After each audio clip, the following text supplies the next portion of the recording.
We're going to talk about whether Donald Trump can really carry out his mass deportation plans. Guys, it's not realistic for several reasons, and I do not think it will work. First of all, where will the money come from? Where is it going to come from?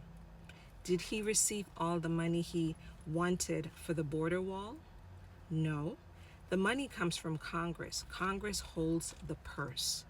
So first of all, the money is just not there, and I don't think Congress is going to allocate a significant amount of money to carry out mass deportations. That's number one. Number two, where will the people come from? Who is going to carry out the mass deportations? Our government already has problems recruiting judges, law enforcement officials. Where will the people come from to do this work? Thirdly, where will the systems come from to carry this out, to execute it? Guys, we don't have the infrastructure in the United States of America to carry out mass deportations, which would require issuing notices to appear in court, housing people, detaining people, processing them through court. The court system is already incredibly slow. The government has a huge problem recruiting judges, immigration judges. It's a difficult job. A lot of people don't want to do it. It's difficult. It's hard to recruit for that position. And these folks have due process rights under the Constitution that we, as a nation, we have to follow through with, right? We have to carry out and execute these deportations under our Constitution. So he has a big problem there with carrying out mass deportations. We also have to remember that he didn't get a whole lot of what he wanted during his first time in the White House, okay? He just didn't, because Congress said no to a lot of things, okay? And our framers were really brilliant in their creation of the checks and balances that we have in our system to check power. Yes, if he wins, it will be a strong executive, but thank God there's a legislature. Thank God there's a Supreme Court. Now, you might say, well, the Supreme Court's going to just roll over and do whatever he wants to do. I really don't think that's the case. I think there are still some egos left on the Supreme Court who doesn't want to do what anyone tells them to do. They're going to do their own thing. Even the justices, some of the justices who were appointed by Republican presidents, they have egos and they have an intellect, and I think they're going to rely on that.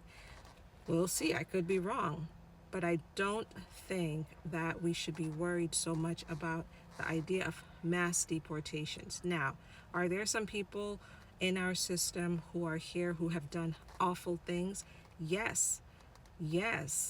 Should some of those folks be deported? Well, according to our immigration laws, the answer is yes. We have some people, and I've reported out on this. The numbers are what they are. ICE has said recently that there is a large number of people who have committed homicide who are not detained right now. Some of them are on the radar. They check in with ICE. Others are not checking in, but they know from their law enforcement work, of course, who these people are, and they have recently reported out on this number. And so, can the government go forward and execute deportations against these individuals? Absolutely. For some people, it will be a swifter process than others, but certainly folks who are here in the United States have due process rights, not unless certainly they've been issued a removal order years ago, in times past, and they came back into America and they got caught again, then certainly they could be put on a plane. But for the average Joe who lives maybe next door to you, who is undocumented, who is running a business or has a quiet life, they are not the focus of this mass deportation rhetoric. Is it possible that some people will be caught up in this who shouldn't be caught up in it if Trump wins? Yes. Gear up, speak with an immigration lawyer, if you have a case, of course, move forward with it sooner rather than later if you're able to. But just know that mass deportations is a political rhetoric to get folks riled up and to vote. And Trump will not be able to achieve all of what he wants to achieve if he wins the election, which is going to happen in less than 3 weeks.